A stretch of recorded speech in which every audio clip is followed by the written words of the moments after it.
ಗಿಡಗಳನ್ನು ನೆಟ್ಟು ಪರಿಸರ ಉಳಿಸಬೇಕು ಅಂತ ಹೇಳ್ಬಿಟ್ಟು ನಮ್ಮ ಕರ್ನಾಟಕ ಉರ್ದು ಸಾಹಿತ್ಯ ಪರಿಷತ್ ನಿಮ್ಮದು ಕರೆ ಕೊಡ್ತಾ ಇದ್ವಿ।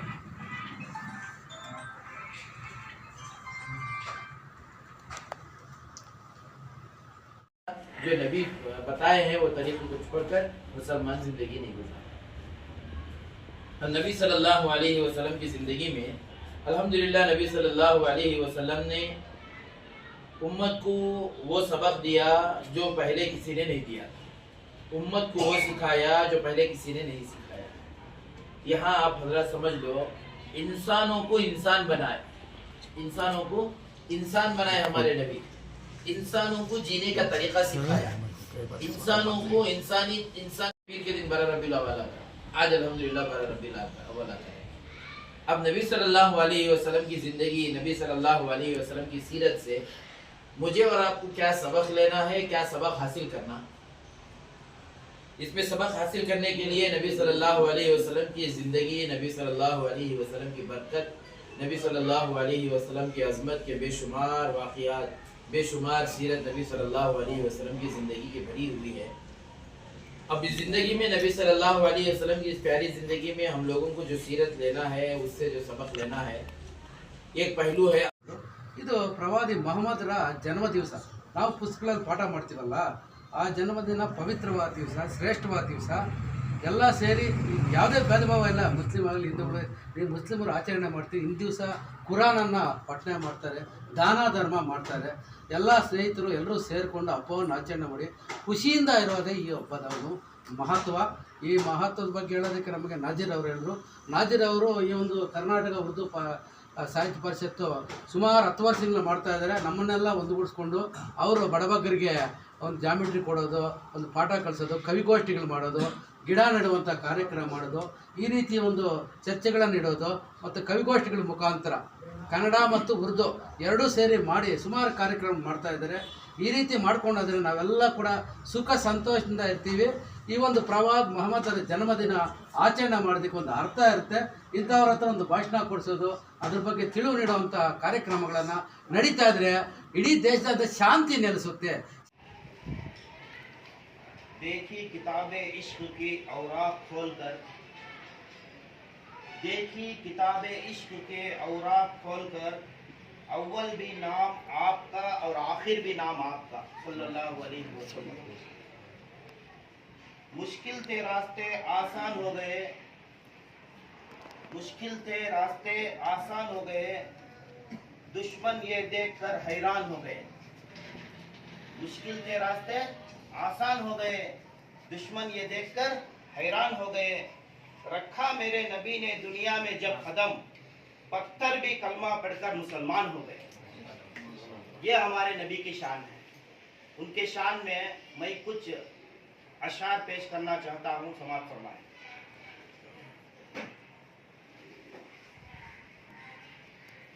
जिक्र अहमद से सीना सजा है,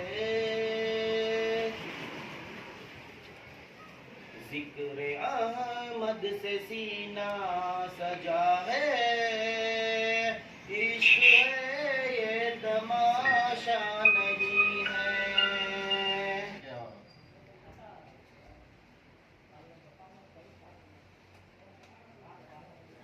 अस्सलाम वालेकुम। या नबी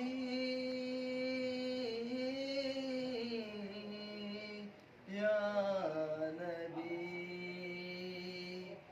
सल्लु अलैहि वालिही।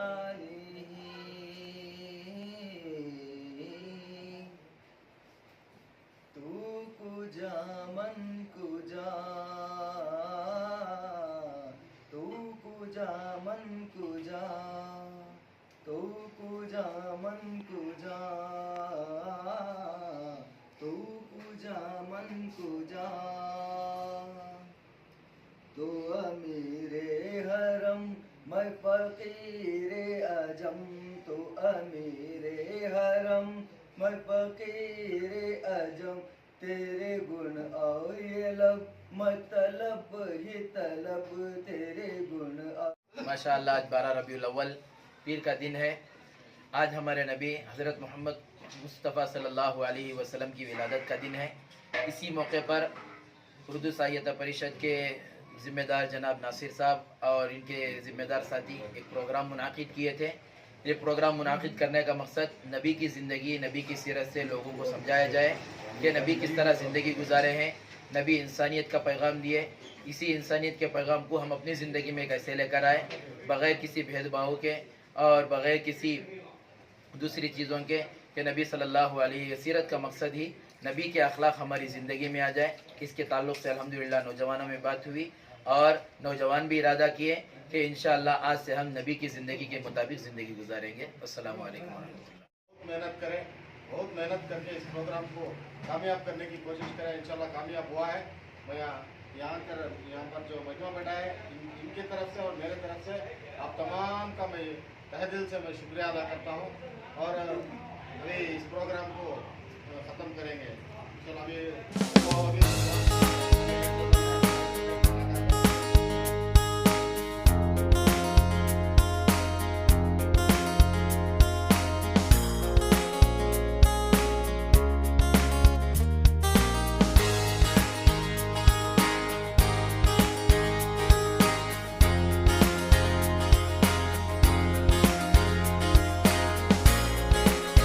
ಇವತ್ತಿನ ದಿನ ವಿಶೇಷತೆ ಏನಂತ ಹೇಳಿದ್ರೆ, ನಮ್ಮ ಪ್ರವಾದಿ ಮೊಹಮ್ಮದ್ ಸಲ್ಲಲ್ಲಾಹು ಅಲೈಹಿ ವಸಲ್ಲಂ ರವರು ಜನಿಸಿದ ದಿನ.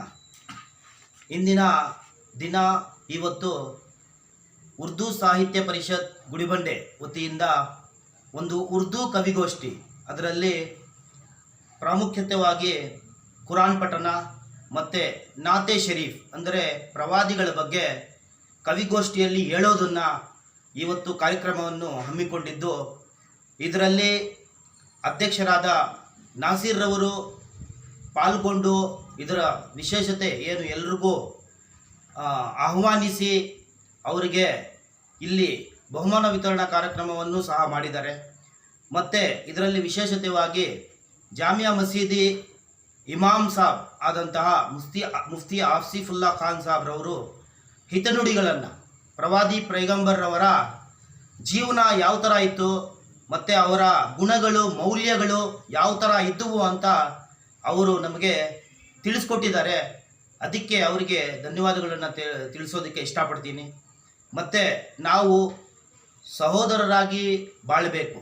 ಯಾವುದೇ ಹಿಂದೂಯಿಸಮ್ ಮತ್ತು ಕ್ರಿಶ್ಚಿಯಾನಿಟಿ ಮತ್ತು ಮುಸ್ಲಿಮರು ಅಂತೇಳ್ಬಿಟ್ಟು ಯಾವುದೇ ಭೇದ ಭಾವವಿಲ್ಲದೆ ನಮ್ಮ ಪ್ರವಾದಿ ಪೈಗಂಬರ್ರವರು ಹೇಳಿದ ಹಾದಿಯಲ್ಲಿ ನಾವು ಸಾಗಬೇಕು ಅಂತೇಳಿ ಈ ಕಾರ್ಯಕ್ರಮದ ಮುಖ್ಯ ಉದ್ದೇಶ ಆಗಿತ್ತು ಅಂತ ನನ್ನ ಭಾವನೆ. ಇದಕ್ಕೆ ಸಹಕರಿಸಿದ ಪ್ರಾಮುಖ್ಯತೆಯಾಗಿ ಉರ್ದು ಸಾಹಿತ್ಯ ಪರಿಷತ್ ಗುಡಿಬಂಡೆಗೆ ಮತ್ತು ಎಲ್ಲ ಅದರ ಪದಾಧಿಕಾರಿಗಳು ಮತ್ತು ಎಲ್ಲ ಸಿಬ್ಬಂದಿ ವರ್ಗದವರು, ಅವ್ರಿಗೆಲ್ಲ ನಾನು ಕೃತಜ್ಞತೆಯನ್ನು ಹೇಳಲು ಇಷ್ಟಪಡ್ತೇನೆ.